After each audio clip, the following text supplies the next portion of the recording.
नमस्कार दोस्तों, आज एक बार फिर आप सभी के समक्ष एक ऐसा गुप्त रहस्य लेकर आया हूँ जिसे सुनकर आप भी कृतार्थ होंगे। तो आइए जानते हैं वो रहस्य क्या है। हिंदू धर्म में अंतिम संस्कार के समय लाश के सिर पर 3 बार डंडा क्यों मारा जाता है। आइए जानते हैं इस पौराणिक सत्य को, जिसे सुनकर आप भी बहुत कुछ जान पाएंगे। मित्रों, मनुष्य की जिंदगी की जंग में बाद कोई सबसे बड़ा सत्य है तो वह मृत्यु है। साधु हो या संत, राजा हो या फकीर, जिस किसी ने भी इस मृत्यु लोक में जन्म लिया है उसे एक ना एक दिन इसे छोड़कर जाना ही होगा। ऐसे में जो लोग यह सत्य समझते हैं वो मृत्यु के बाद मोक्ष पाने की अभिलाषा में अपने जीते जी तो पुण्य कर्म करते ही हैं, बल्कि मरने के बाद भी कुछ ऐसे कर्म करते हैं जो अगर मृतक के परिवार वालों द्वारा विधि पूर्वक किया जाए तो मृतक की आत्मा को मुक्ति मिलती है। और मित्रों, इन्हीं कर्मों में से एक है अंतिम संस्कार।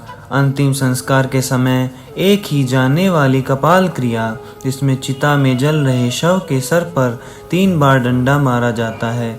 लेकिन क्या आप जानते हैं कि ऐसा क्यों किया जाता है और चिता में शव के सिर पर डंडा मारना का हमारे ग्रंथों में क्या महत्व बताया गया है? अगर नहीं जानते हैं तो कोई बात नहीं, आज की हमारी इस वीडियो को पूरा देखने के बाद ज़रूर जान जाएंगे। नमस्कार मित्रों, और स्वागत है आपका हमारे चैनल पे। एक बार फिर गरुड़ पुराण के धर्म कांड मृत्यु के बाद किए जाने वाले कर्मों से जुड़ी बहुत सी मान्यताओं का वर्णन किया गया है। किसी अध्याय में शव के कपाल पर प्रहार करने की प्रक्रिया से जुड़ी विभिन्न धार्मिक तथ्यों का भी व्याख्यान किया गया है।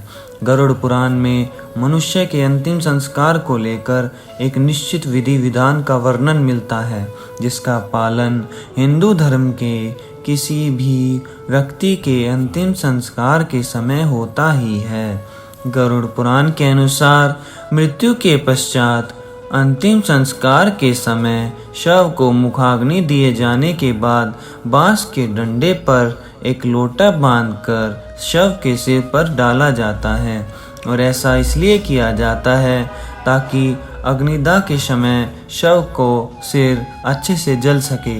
इसके पीछे का एक कारण ये भी है कि मनुष्य के सर की हड्डी बाकी अंगों की अपेक्षा ज़्यादा मजबूत होती है, इसलिए उसे अच्छे से अग्नि में नष्ट करने के उद्देश्य से ही ये क्रिया की जाती है। अब प्रश्न ये उठता है दोस्तों कि शव के कपाल को पूर्ण रूप से नष्ट करना क्यों आवश्यक है। वास्तव में इसे करने के पीछे का कारण भी गरुड़ पुराण में वर्णित है, जिसके अनुसार यदि शव की खोपड़ी अगली के पश्चात अजली रह जाती है तब मृतक के अगले जन्म में उसका विकास पूर्ण रूप से नहीं हो पाता और वो विकसित ही रह जाता है। इसके अलावा एक धारणा यह भी है कि कपाल क्रिया नहीं की जाए तो मनुष्य के प्राण पूर्ण रूप से स्वतंत्र नहीं होते और उसके नए जन्म के मार्ग में बाधा उत्पन्न करते हैं, जो कि उसके प्रियजन बिल्कुल भी नहीं चाहेंगे। इसलिए शव के परिवार द्वारा अंतिम संस्कार की किसी भी प्रक्रिया में ढील नहीं दी जाती। विभिन्न धर्मों में मनुष्य के अंतिम संस्कार से जुड़ी अलग अलग मान्यताएं और विधि विधान हैं। जैसे कि इस्लाम धर्म में मृत्यु के बाद उनके शव को जलाया नहीं जाता बल्कि दफनाया जाता है, जबकि हिंदू धर्म में मृतक के शव को जलाने की मान्यता है, जिसमें महिलाओं और बच्चों के अंतिम संस्कार को लेकर भी अलग अलग तर्क दिए गए हैं। अगर आप इसके बारे में विस्तार से जानना चाहते हैं तो कृपया कमेंट सेक्शन में ज़रूर बताइए।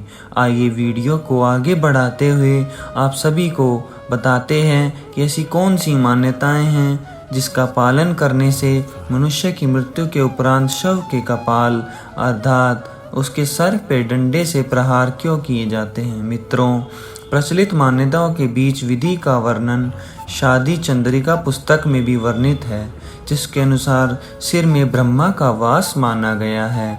इसलिए शरीर को पूर्ण रूप से मुक्ति प्रदान देने के लिए कपाल क्रिया की जाती है, जिसके लिए मस्तिष्क में स्थित ब्रह्मा रेंद पंच तत्व का पूर्ण रूप से विलीन होना आवश्यक है। इसलिए कपाल क्रिया को अंतिम संस्कार की प्रक्रिया में महत्ता दी गई है। इसके अतिरिक्त आपने ये भी सुना होगा कि कुछ चोरी और तांत्रिक कपाल का प्रयोग अपनी तंत्र विद्या और सिद्धियां प्राप्त करने के लिए भी करती हैं। यदि ऐसा उनके प्रियजन के कपाल के साथ हो जाए तो मृत्यु के बाद मृतक के मोक्ष की प्राप्ति की प्रक्रिया असंभव हो जाएगी। इस कारण भी कपाल क्रिया करना आवश्यक हो जाता है। कपाल क्रिया को समझने के लिए हमें शरीर और इसमें मौजूद 7 चक्रों से जुड़े पहलुओं को जानना भी आवश्यक है, जिसमें मूलाधान, स्वस्ति, धान, मणिपुर, आनात, विशुद्धि, आज्ञा चक्र और सहस्त्रा चक्र भी शामिल है। इनमें से सहस्त्रा चक्र को कपाल क्रिया से सीधा जुड़ा हुआ माना जाता है। सहस्त्र अर्थात मस्तिष्क का मध्य भाग, जिससे आप इसी तरह से भी समझ सकते हैं कि ये मस्तिष्क का वो हिस्सा होता है जहाँ चोटी रखी जाती है। यदि व्यक्ति यम नियम का पालन करते हुए यहाँ तक पहुँच गया है तो वो आनंदमय शरीर में स्थित हो गया है। ऐसे व्यक्ति को संसार, संन्यास और सिद्धियों से कोई मतलब नहीं होता। इस चक्र को जागृत करने के लिए लगातार ध्यान की आवश्यकता होती है।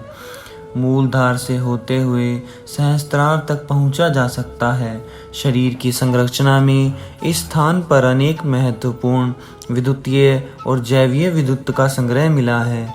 इसे ही मोक्ष का द्वार भी माना गया है। वास्तव में धर्मशास्त्रों के अनुसार जब मनुष्य की मृत्यु होती है तब हमारी आत्मा उसी चक्र से शरीर को छोड़ती है जिस चक्र के आसपास हमारा संपूर्ण जीवन व्यतीत हुआ है। शास्त्रों से आत्मा के विकास को मोक्ष प्राप्ति माना गया है। शास्त्रों से जब आत्मा निकलती है तो वो कभी कभार मस्तिष्क को फोड़कर निकलती है। और मित्रों, ये भी जरूरी नहीं कि 7वें चक्र को जागृत करने वाले हर व्यक्ति की आत्मा मस्तिष्क को फोड़कर ही बाहर निकले, लेकिन ऐसा कभी कभी होता है। अगर किसी व्यक्ति की मृत्यु के दौरान अपने आप मस्तिष्क का फट जाए तो मतलब साफ है कि वह साधारण व्यक्ति तो बिल्कुल भी नहीं रहा होगा और वह निश्चित ही मोक्ष प्राप्त करने वाला है।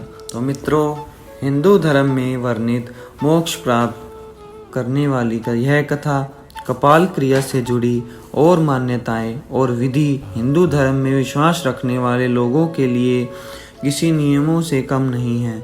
चाहे आप इन मान्यताओं में विश्वास रखते हो या नहीं, ये मान्यताएं अप्रत्यक्ष रूप से आपके जीवन से लेकर मरण तक आपसे जुड़ी हुई हैं और इसलिए इनके बारे में जानना आपके लिए आवश्यक है।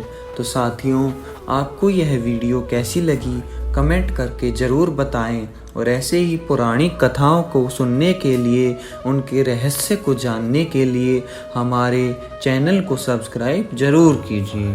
धन्यवाद दोस्तों।